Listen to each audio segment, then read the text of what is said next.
दोस्तों, मेरे रब करीम ने हर चीज़ का सिला बता दिया है। इस चीज़ का सवाब ये है, इस चीज़ का सवाब ये है। लेकिन एक चीज़ है जिसका अल्लाह तबारक व तआला ने फरमाया, मैं खुद दूंगा सिला जितना चाहूँगा। जानते हैं आप वो क्या है? वो सब्र है। दोस्तों, हज़रत अली रज़ियल्लाहु अन्हु ने फरमाया, सब्र को अपनाए रखो। सब्र ईमान की अलामत है।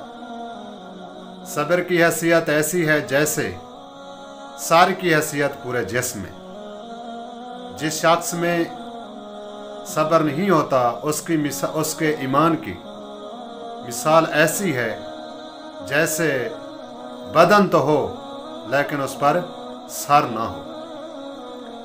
इसी तरह से एक अल्लाह वाले थे, हज़रत इमरान बिन हतान रहमतुल्लाह अलैह।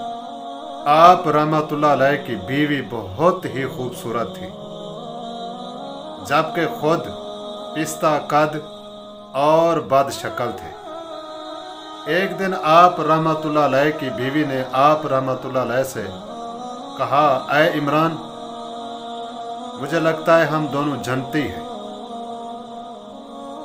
जिस पर आप रहमतुल्लाह अलैह ने कहा, वो कैसे?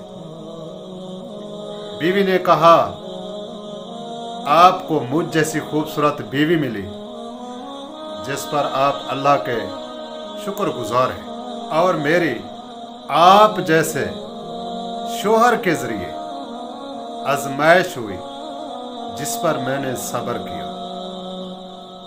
इसीलिए कहते हैं, वस्साबिरो वश्शाकिरो फिल जन्ना, और साबिर और शाकिर दोनों जन्नती हैं। दोस्तों, इसमें कोई शक नहीं। अल्लाह तबारक व तआला सब्र करने वालों को और शुक्र करने वालों को जन्नत ज़रूर अता करते हैं। अल्लाह तबारक व तआला हर मुसलमान को साबिर और शाकिर बनाए। वस्सलामु अलैकुम व रहमतुल्लाह।